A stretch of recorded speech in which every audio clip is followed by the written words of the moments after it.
Clôture du forum régional sur la mise en œuvre de la stratégie de conférence internationale sur la région des Grands Lacs pour l'or et l'exploitation minière à petite échelle. Ce forum avait pour objectif de créer des mécanismes pour l'exploitation de l'or en luttant contre son exploitation illicite. La RDC, membre de la CIRGL, a été représentée par la ministre des Mines, Catherine Samba.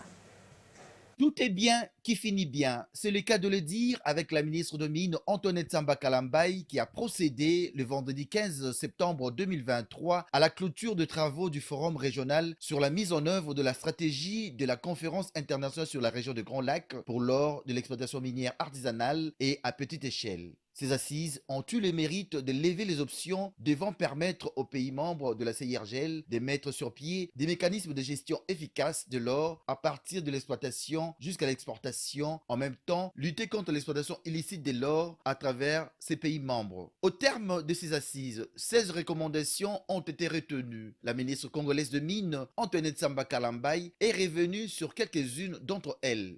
Les États membres de la CIRGL devraient activer la mise en œuvre d'autres protocoles de non-agression sur la prévention et répression des crimes de guerre pour venir en appui de la mise en œuvre du protocole contre l'exploitation illégale de ressources naturelles aux fins de renforcer la stabilité dans la sous-région.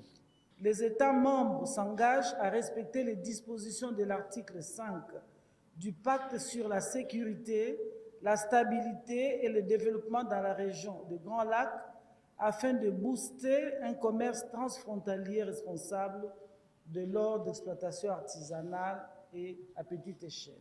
J'entends ici réaffirmer la position de la République démocratique du Congo quant au respect de chaque État membre des normes si haut établies et surtout de mettre en œuvre les outils du mécanisme régional de certification de la CIRGL. Il est essentiel de relancer les activités de non-agression et protection mutuelle dont la République démocratique du Congo ne semble pas bénéficier pleinement pour le moment. Mais bien avant la cérémonie de clôture, dans la matinée, la patronne congolaise de Mines a lancé les travaux de la réunion des secrétaires permanents des États membres de la CIRGL. C'était plutôt Antoinette Samba, la ministre des Mines.